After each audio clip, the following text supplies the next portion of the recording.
जय हिंद दोस्तों, स्टार्ट करते हैं मैजिकल सीरीज में कंपाउंड इंटरेस्ट का लेक्चर नंबर 5। आज के लेक्चर का फर्स्ट क्वेश्चन देखो क्या कहता है। Compound interest on a certain some of money at 5% for 2 years is this. आप मेरे को बताओ 2 साल में 5% की रेट से कंपाउंड इंटरेस्ट कितना बनता है 10.25%, और इसकी वैल्यू कितनी है 492 रुपये। आपको बताना है उसी प्रिंसिपल के ऊपर 3 साल का 6% की रेट से सिंपल इंटरेस्ट कितना होता है, बताओ 18%, यानी कि आपको 18% की वैल्यू निकालनी है। तो 10.25 से डिवाइड कर दो और 18 से क्या कर दो, मल्टीप्लाई कर दो। अब क्या करो, 100 से ऊपर मल्टीप्लाई कर दो, 100 से नीचे मल्टीप्लाई कर दो, और क्या करो 25 पे काट दो। अगर आप चाहो तो 25 पे काट सकते हो इसको।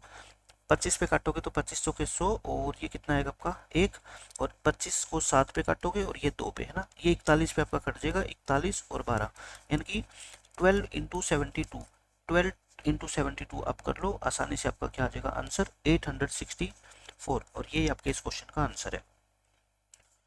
इस क्वेश्चन में कहता है compound interest on a certain some of money at 11% for 2 years is this. आप बस मेरे को ये बता दो कि 11% की रेट से 2 साल का सीआई कितना होता है टोटल। 11 प्लस 11, 11 इंटू 11/100 ऐसे करते हैं ना, तो 23.21% आ गया है ना, क्योंकि ये कितना होता है 121/100 होता है।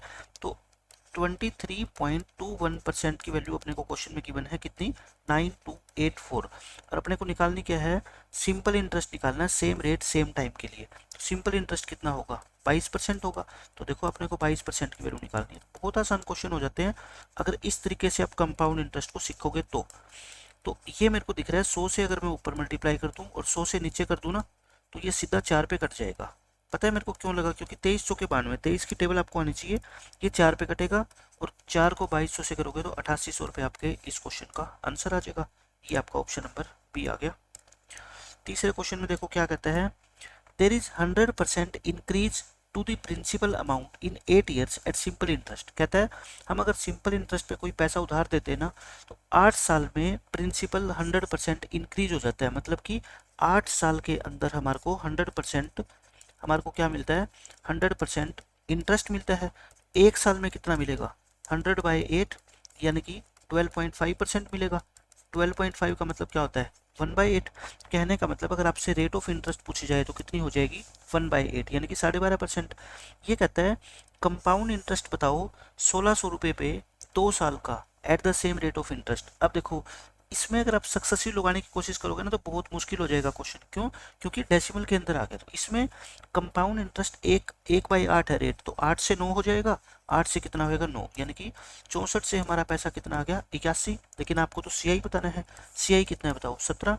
तो 64 रुपये पे 17 रुपये का सीआई मिलता है, लेकिन हमारे को किस पे निकालना है 1600 पे निकालना है। तो 17 को 64 से भाग कर दो, 1600 से मल्टीप्लाई कर दो, 16 पे काटोगे, 16 4 जा 25, 25 को 17 से मल्टीप्लाई कर देना, कितना आ जाएगा आपका 425 रुपीज़। मैं कहता हूँ अलग अलग क्वेश्चंस के अंदर डाटा के ऊपर डिपेंड करता है कि ये रेशियो मेथड यूजफुल है या फिर आपका सक्सेसिव रेट वाला। ठीक है, जितनी क्वेश्चंस की आप प्रैक्टिस करोगे ना, आपके माइंड में अपने आप ही आ जाएगा क्वेश्चन देखते ही कि कौन सा मेथड आपके लिए ज़्यादा यूजफुल होगा। इस क्वेश्चन में कहता है एक आदमी 8,000 रुपये इन्वेस्ट करता है 20% की रेट से। इंटरेस्ट बताओ तीसरे साल का इन द थर्ड ईयर। ध्यान से देखना, सिर्फ थर्ड ईयर का इंटरेस्ट है ये। ठीक है, 3 साल का नहीं पूछा, थर्ड ईयर का, तीसरे साल में। तो आप क्या करो, देखो 8,000 आपने पैसे जमा करवाए, आपको हर साल पैसा कितना मिलता है बताओ 20%। 8,000 का 20% कितना होता है 1600, यानी कि ये क्या है इंटरेस्ट है। मैंने जब पूरा कंपाउंड इंटरेस्ट आपको पढ़ाया था तो ये बताया था ट्री डायग्राम में कि दूसरे साल इस 1600 पे भी 20% मिलेगा, कितना होता है 320। तीसरे साल इस 1600 पे 320 मिलेगा, इस 1600 पे भी 320 मिलेगा, और इस 320 के ऊपर यानी कि ये भी तो ब्याज मिल चुका ना, इस पे 20% कितना मिलेगा 64 रुपये। तो तीसरे साल का टोटल ये अपना सीआई आएगा। ठीक है, तो कितना आएगा ये 2304 रुपये आपका इस क्वेश्चन का आंसर हो जाएगा। इस तरह के क्वेश्चन को सोल्व करने का बेस्ट मेथड है ये। इस क्वेश्चन में कहता है in how many years will a sum of 600 at 10% per annum compound interest compounded annually becomes this. इसने सिर्फ ये पूछा है कि कितने सालों में 10% की रेट से 600 रुपये इतने बन जाएंगे। मैं बहुत आसान तरीका बताता हूँ, देखो 600 रुपये कितने बनेंगे 726। ये क्या है प्रिंसिपल, ये क्या है आपकी अमाउंट। अगर मैं कहता हूँ ये रेशियो निकाल लिया करो, इनका अगर कटता है ना तो काट दो, 6 पे काट दो, 6 पे काटोगे तो ये आ गया, यानी कि 100 से 121 और 10% की रेट से, अब देखना ये क्या होता है, 10 का स्क्वायर होता है और ये 11 का स्क्वायर होता है। 10% का मतलब क्या होता है, हमारा पैसा एक साल में 10 से कितना हो जाता है, 11। लेकिन हमें कितना चाहिए, 10 स्क्वायर से 11 स्क्वायर, यानी कि कितने साल की बात होगा फिर ये, 2 साल के बाद। क्योंकि देखो एक साल में आपका पैसा 10 से 11 होता है, दूसरे साल में 10 से 11, तो भी तो आपका 10 का स्क्वायर और 11 का स्क्वायर होगा ना, यानी कि कितना टाइम लगेगा आपको, 2 साल। और यही इस क्वेश्चन का क्या है, आंसर है। इस तरह के क्वेश्चन को सोल्व करने का मैं आपको अच्छे से अच्छा तरीका बता रहा हूँ। ऐसे ही ये कहता है कितने सालों में 4,000 रुपये इतने हो जाएंगे 10% की रेट से। बिल्कुल वही क्वेश्चन है सेम, देखो 4,000 इतने हो जाएंगे, एक जीरो से एक जीरो काट दो, 4 पे काट दो, ये 100, ये 121, वही आ गया ना। ये 10 का स्क्वायर और ये 11 का स्क्वायर, यानी कि 2 साल लगेंगे हमारे, 2 साल। इस क्वेश्चन का क्या आ गया, आंसर आ गया। इसमें भी वही कहता है कितने टाइम में 16,000 रुपये इतने बन जाएंगे, रेट कितनी आपकी बार 5% है, तो 5%। देखो इस क्वेश्चन के वही 2 तरीके हैं करने के, मैं आपको फर्स्ट मेथड बताता हूँ। तो इतने पैसे 16,000 18,522 होंगे, ठीक है। एक तो इसको 2 पे काटो, अगर आपको क्यूब याद है ना, जो मैंने पहले लेक्चर में बताया था कि 21 का क्यूब याद कर लो। 5% का मतलब क्या होता है, 1/20, यानी कि एक साल में पैसा 20 से कितना होएगा, 21। ये तो 20 का क्यूब है और ये किसका क्यूब है, 21 का क्यूब है।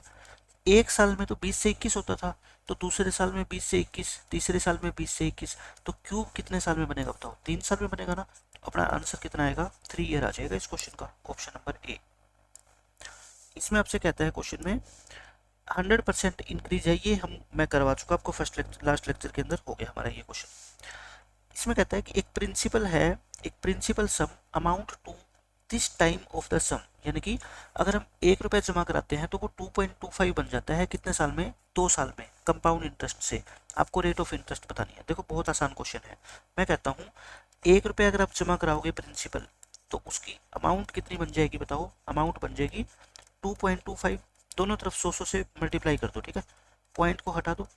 अच्छा ये जो पैसा है ना, ये कितने साल में बनता है आपका, 2 साल बाद बनता है। जब भी आपको रेट निकालनी हो ना, मैं कह रहा हूँ जब भी रेट निकालनी हो, तो आप ये देख लो 1 साल के बाद पैसा कितना बनेगा, ठीक है। 2 साल के बाद अगर इतना बनता है ना, तो 1 साल के बाद पता है क्या बनेगा, इसका स्क्वायर रूट। क्या बनेगा, इसका स्क्वायर रूट। ये 1 साल बाद हो जाएगा, यानी कि ये 10 से कितना बन जाएगा, 15। 1 साल के बाद अगर आपका पैसा 10 से 15 हो गया, तो आप बता सकते हो कितना इंक्रीज हो गया, 50%। और ये जो 50% इंक्रीज होता है, यही तो क्या होती है हमारी रेट ऑफ इंटरेस्ट होती है। जैसे मैं कहूँ आपका पैसा 1 साल में 10 से 11 होता है, तो आप क्या कहते हो, 1 रुपये इंटरेस्ट मिल गया 10 पे, तभी तो कहते हो ना 10% की रेट है। इस क्वेश्चन का आंसर कितना आएगा आपका, 50%। तो ऐसे क्वेश्चन को सोल्व करने का सबसे अच्छा मेथड होता है जहाँ पे आपको रेट निकालनी हो। आप 1 साल के बाद निकाला करो, ठीक है। ये 2 साल दे रखा है, 1 साल के बाद निकालना चाहते हो तो क्या कर दो, स्क्वायर रूट। अगर ये 3 साल दे रखा होता, जैसे मान लो आपको क्वेश्चन ये दिया होता कि 100 से आपका 1,000 से कितना हो जाता है, मान लो मैं ये एग्जांपल आपको देता हूँ, 1,000 छोड़ दो, मैं कहता हूँ 125 रुपये से 216 हो जाते हैं कितने साल में, 3 साल बाद। आपको रेट निकालनी है, मैं कहता हूँ 1 साल बाद बताओ, 1 साल बाद। तो इनका क्यूब रूट करते हैं हम। ये किसका क्यूब होता है, 5 का, और ये कितना होता है, 6 का, यानी कि 5 से 6 हो गया, तो रेट कितनी होगी आपकी, 20%। इस तरीके से हम सारे के सारे क्वेश्चन का आंसर दे सकते हैं, ठीक है। मिलते हैं नेक्स्ट लेक्चर में, बाय बाय, जय हिंद।